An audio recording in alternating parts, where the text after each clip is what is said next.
ልትሞት እያጣጣረሽ ነው ማለት ነው። በጣም ጥሩ ስራ ነው የሰራችሁት። ከዚህ በኋላ ያለውን ለኔ ተውት፣ ችግር የለውም።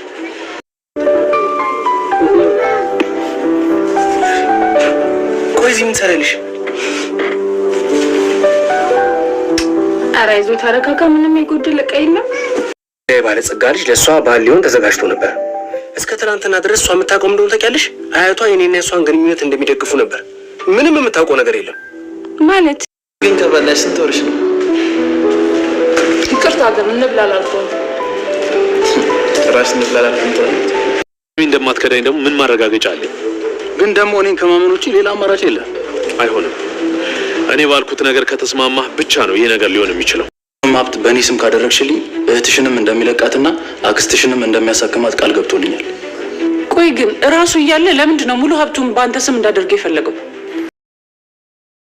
ቤዛ ከጠፋችበት ብትገኝም ነገር ግን አሁንም በዶክተሩ እጅ ላይ ወድቃለች። ሉላ አስረግዟት የጠፋው ፍቅረኛዋ ዛሬ ላይ እሷን ፍለጋ መጥቷል።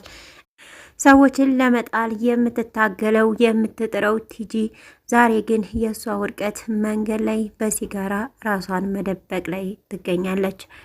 ሰላም ጤና ይስጥልኝ ውድና የተከበራችሁ ተመልካቾቼ እንዴት አላችሁ? እግዚአብሔር ይመስገን በጣም ደህና ነኝ። በያላችሁበት ሰላማችሁ ይብዛ እያልኩኝ ዛሬ ደግሞ ቤዛ ድራማ ክፍል 68ን ይዤላችሁ መጥቻለሁ።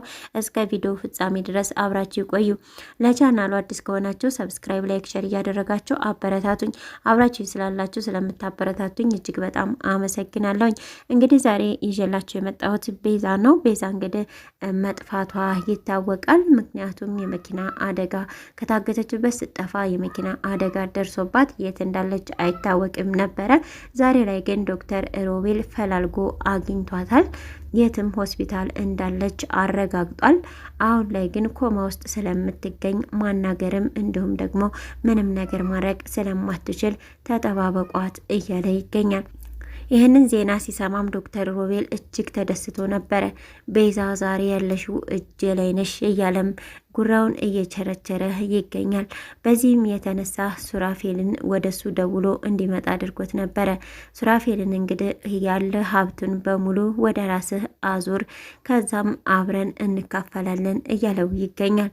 ሱራፌልም እንዴት ይህ ነገር ሊሆን ይችላል? ሲቀጥል ደግሞ ጠበቃው አሁን ላይ ብሩ ስለታገደ እንዳይወጣ ስለተደረገ እዚህ ላይ ሉላ የምትገባ አይመስለኝም ቢለውም አይ አንተ ሁሉን ነገር ማመቻቸት አለብህ፣ እኔ በዚያን ያስኩኝ አይደለ፣ አንተ ደግሞ እዚህ ያለውን መፈጸም አለብህ እያለው ይገኛል። አንተ ግን እኮ ቤዛን አታፈቅራትም፣ ለምንድን ነው ግን እስካሁን ከኔ ጋር መተባበር ያቃተህ እያለው ይገኛል። እንደማላፈቅራት አንተ እየታወቅህ ግን አንተ ሁልጊዜ ቤዛን ለማጥቃትና ለማጥፋት የምትሻው ለምንድን ነው አተዋትም ወይ በማለትም ጠይቆ ነበረ። ነገር ግን ዶክተር ሮቤል አሁን ምንህን ብቻ አድምጥ፣ ይኸው ቪዲዮውን አሳያት፣ እህቷ የት እንዳለች ስታይ ለእህቷ ስትል ሁሉንም ነገር ታደርገዋለች። ስለዚህ ገንዘቡን በሙሉ ወደ ራስህ አዙርና ከዛ በኋላ እንደራደራለን እያለው ይገኛል። ዶክተር ሮቤል አሁን ቤዛን ሊገላት ይችላል ወይንስ ደግሞ በእውነት በህይወት ትተርፍ ይሆን? ሌላው ደግሞ ሉሲና ሳሚ ናቸው። ሉሲና ሳሚ ቀለበት ማድረጋቸው በቅርቡ ሁላችንም የምናውቀው ሲሆን የሉሲ አያትም እንግዲህ ቀለበቱን ምንድነው በማለት ጠይቃ፣ ነገር ግን እዛ ያዘጋጁላት ባለጠጋ ባል ስላለ አሁን ላይ ከኔ ጋር እንድትሆን ሽማግሌዎቹን አልተቀበሉም በማለት ለሳሮን ሲያማክራት ነበር። ሳሚም እንግዲህ በድጋሚ ወደ ስካር አለሙ ተመልሶ እጅግ በመስከርና እንዲሁም ቱቦ ውስጥ በመውደቅ አንድ ሰው ስልክህን ከስልክ ውስጥ ስልኬን አውጥቶ ነው ደውሎ ነው የወሰጂው ያለኝ፣ እናም እዚህ አምጥቼ አስተኛው በማለት ሳሮን ማለትም የሳሚ የቅድሞ ፍቅረኛው እንግዲህ አልጋ ቤት ይዛው አድራለች። ሳሚም ከላይ ሁሉ ነገሬ ወላልቋል፣ ሱሪ ግን አልወለቀም፣ ለምንድን ነው እዚህ የመጣሁት? ማንስ ነው ያመጣኝ? እያለ ጥያቄውን ጠይቋት ነበረ። ሳሮንም ከየት እንዳመጣችው ካስረዳችው በኋላ ወደ ሉሲ ነበር ያወሩት። እንግዲህ የሉሲ ቤተሰቦች አለመፍቀዳቸው ትንሽ አበሳጭቶታል። ሉሲ እኮ ካለኔ መኖር አትችልም። በጣም ነው የምታፈቅረኝ። እኔም እሷን ትቼ መኖር አልችልም። ስለዚህ የሉሲ ቤተሰቦች ማለትም አያቷ በምን ምክንያት እኔን እሺ እንደሚሉ እንደማግባባ ግራ ገብቶኛል በማለት ለቀድሞ እጮኛው ማለትም ለልጁ እናት ለሳሮን አማከራት።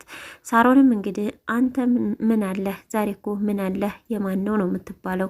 አንተ ደግሞ ምንም ነገር ስለሌለህ ምናልባትም ስለሌለህ ይሆናል ለአንተ ሊድሩ ያልፈቀዱት በማለት ትነግረዋለች።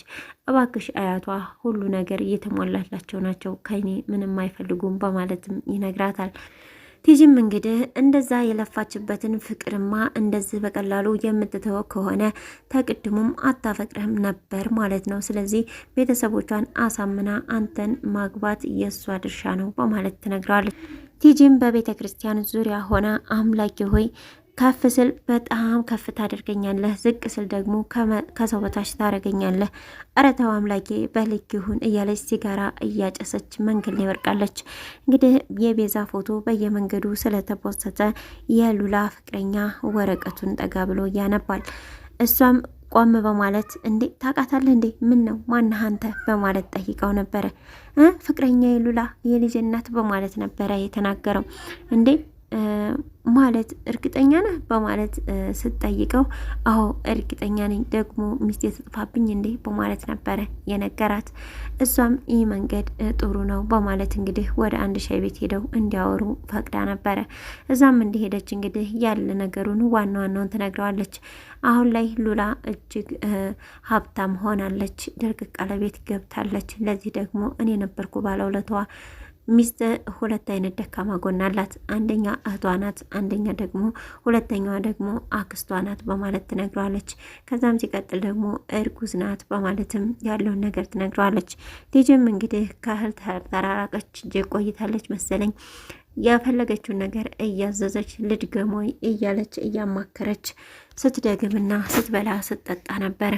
እሱም ሂሳቡን ተከፈለ በኋላ በቃ ልሂድ ቤቱን አሳየኝ በማለት ቤቱን ይሄ ነውልህ እዚህ ነው ባለቤት ያለችው በማለት ነግረዋለች። የሉላን ፍቅረኛ እንግዲህ እውነትም ሀብታም ሆነሻል እያለ እጅግ የሚገርም ቤት ነው በማለት እንግዲህ ያለችበትን ቤት እያየና እያደነቀ ይገኛል። ሉላም ታክስቷ ጋር የእህቴ ነገር እጅግ በጣም ጨንቆኛል፣ እንዲሁም ደግሞ አንቺ እኮ እየታጠበ አይደለም አሁን ላይ ዳያሊሲሱ ተረስቷል እያለቻት እያወራች ነበረ። እንዲህም በምታወራበት ሰዓት ሱራፌል ከውጭ ይመጣል። እሱም አክስትሽ ብዙ ነገር እየጎደላት ነው አይደለ? ጤና እየባሰባት ነው በማለት ይጠይቃታል።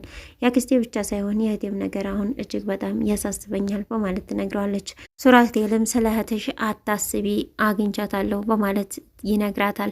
የት አገኘሃት? የት ናት? በማለትም ጠይቀው ነበረ። ኮማ ውስጥ ናት፣ ሆስፒታል ነው ያለችው። ነገር ግን ያገኛት ዶክተሩ ስለሆነ አሁን ይስጠን አይስጠን አይታወቅም፣ ሊያሳየን አይችልም ወይ በማለትም ጠይቃ ነበረ። የሚያሳየን አይመስለኝም፣ እሱን ግን መጠየቅ አለብን በማለት እንግዲህ ነግራታል። አሁን ላይ እንደዚህ ናት በማለት ቪዲዮ በማሳየት ያለውን ገንዘብ ወደ እኔ ማዞር አለብሽ፣ እህትሽን ማየት ከፈለግሽ እያላት ይገኛል። ሉላ በዚህ ነገር ተስማምታ ሀብትና ንብረቱን በሙሉ ወደ ሱራፌል ታዞር ይሆን ወይንስ ደግሞ በኋላ አይታመንም በማለት ምናልባት ላታዞር ትችል ይሆን? በቀጣይ ቪዲዮ የምናየው ይሆናል። እስካሁን አብራችሁ ስለተከታተላችሁኝ እጅግ በጣም አመሰግናለሁኝ። ለቻናል አዲስ ከሆናችሁ ሰብስክራይብ፣ ላይክ፣ ሸር እያደረጋችሁ አበረታቱኝ። በያላችሁበት መልካም ጊዜ። ሰላም ለሀገራችን፣ ሰላም ለሕዝባችን።